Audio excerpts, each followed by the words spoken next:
कक्षा 10वीं के सभी छात्र छात्राओं का मेरे YouTube channel your study guide में हार्दिक अभिनंदन है, स्वागत है। और आज का जो हमारा टॉपिक है वो क्लास 10th मैथमेटिक्स से एक्सरसाइज 13.2 से एक प्रश्न मैं लिया हूं। तो सबसे पहले हम लोग उस प्रश्न को ठीक प्रकार से समझ लेते हैं कि प्रश्न में कहता क्या है। तो प्रश्न है, एक कलमदान घनाभ आकार की एक लकड़ी से बना हुआ है। कलमदान का मतलब होता है जिस पर कलम रखते हैं, जो एक घनाभ के आकार का लकड़ी से बना हुआ है, जिसमें कलम रखने के लिए 4 शंकुकार के उसमें गड्ढे खुदे हुए हैं। यानी कि कलम रखने के लिए क्या है, 4 गड्ढा है जो शंकु के आकार का है। घनाभ की विमाएं जो है वो 15 × 10 × 3.5 सेंटीमीटर है और प्रत्येक गड्ढे की त्रिज्या जो है वो 0.5 सेंटीमीटर है और गहराई जो है वो 1.4 सेंटीमीटर है। ठीक है, पूरे कलमदान में लकड़ी का आयतन ज्ञात करें। प्रश्न में जो दिया हुआ है उसे हम लिख लेते हैं और क्या निकालना है उसे हम लिख लेते हैं। तो एक तो है कि विमाएं, घनाभ की विमाएं हैं।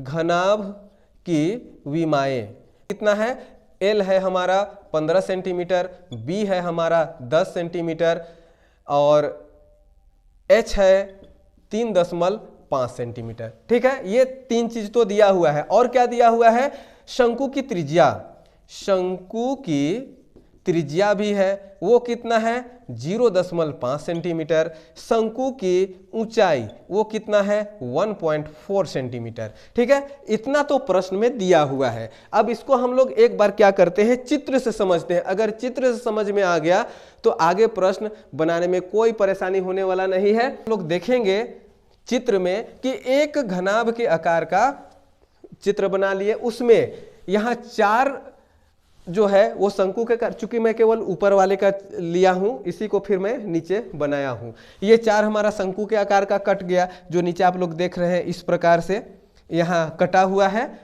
ठीक है, तो क्या करेंगे कि घनाभ का आयतन निकाल लेंगे, उसमें चारों शंकु का आयतन को निकाल के घटा देंगे, तब क्या मेरा निकल जाएगा, कलमदान में जो लकड़ी का आयतन है वो निकल जाएगा। ठीक है, तो लिखते हैं कलमदान में लकड़ी का आयतन बराबर घनाभ का आयतन। ठीक है, घनाभ का आयतन माइनस शंकु का आयतन। और शंकु कितना है, 4 ठो है, तो यहां हम 4 लिख देंगे, 4 शंकु का आयतन। अब इसका सूत्र हम लोग बैठाते हैं। घनाभ का आयतन बराबर होता है L × B × H, यानी लंबाई गुना चौड़ाई गुना ऊंचाई, माइनस शंकु का आयतन होता है 1/3 πr² H, 1/3 πr² H। और कितना शंकु है, 4, इसको हम 4 से गुना कर देंगे, बहुत आसान है। लंबाई कितना है 15 × 10 × 3.5, एक तो ये आ गया, माइनस 4 × 4/3 गुना पाई का मान कितना होता है 22/7, वो हम लिख देंगे 22/7 गुना r²। हमारा त्रिज्या कितना है, तो शंकु का जो त्रिज्या है यहाँ पर देख सकते हैं, मैं लिखा हूँ 0.5 सेंटीमीटर, वो भी लिख देंगे 0.5 गुना 0.5, क्योंकि स्क्वायर है इसलिए 2 बार लिखना पड़ता है, गुना H। शंकु की ऊंचाई कितनी है, यहां पर देखिए 1.4, जिसको मैं यहां भी लिखा हूं 1.4 सेंटीमीटर, सेंटीमीटर नहीं लिखना है।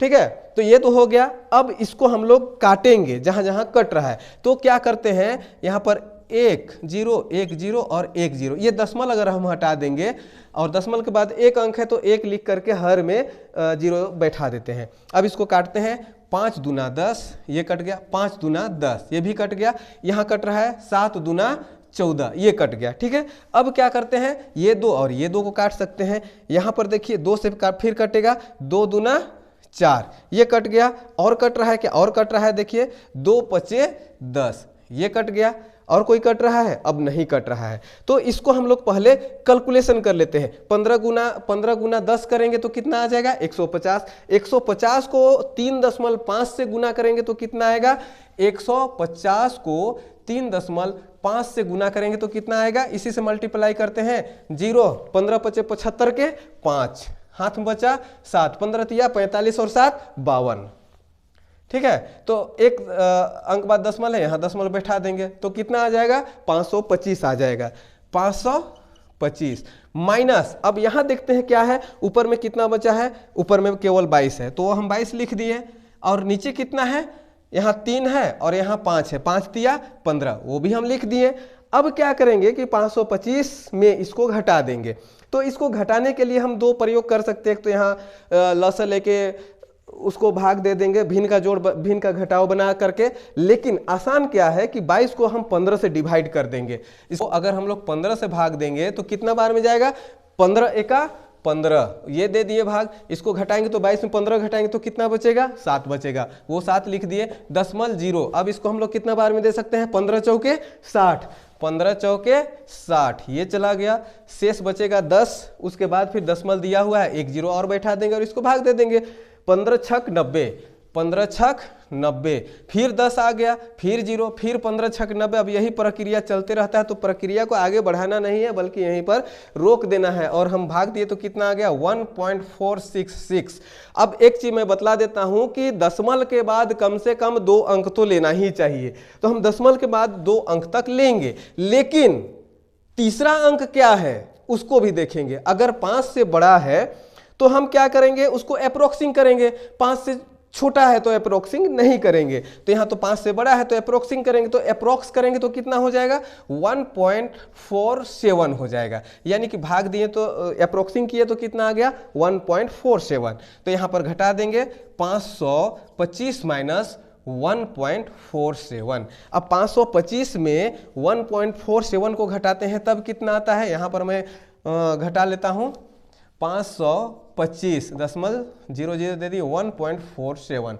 यहाँ घटाएंगे तो यहाँ पर 5 से वहाँ चला जाएगा हासिल, तो 10 में 7 गया 3, 9 में 4 गया 5, 4 में 1 गया 3, इधर 2 और 5, यानी कि 523.53 आ गया, 523.53 सेंटीमीटर क्यूब। और यही हमारा क्या हो जाएगा, आंसर। यानी कि उसमें जो शेष ठोस लकड़ी बचा हुआ है कलमदान में, उसका आयतन कितना हो जाएगा, 523.53 सेंटीमीटर क्यूब हो जाएगा। तो आई होप, मेरा विश्वास है कि ये प्रश्न आप लोग को बिल्कुल ठीक ठाक समझ में आ गया होगा, काफ़ी आसान तरीके से समझ में आ गया होगा। और अभी तक आप लोग मेरे YouTube channel your study guide को सब्सक्राइब नहीं किए हैं तो सब्सक्राइब निश्चित रूप से कीजिए, और आगे आप लोग मेरे चैनल में बने रहिए। आप लोगों का एग्ज़ाम बिल्कुल ठीक ठाक होगा। आप लोगों को बहुत बहुत धन्यवाद।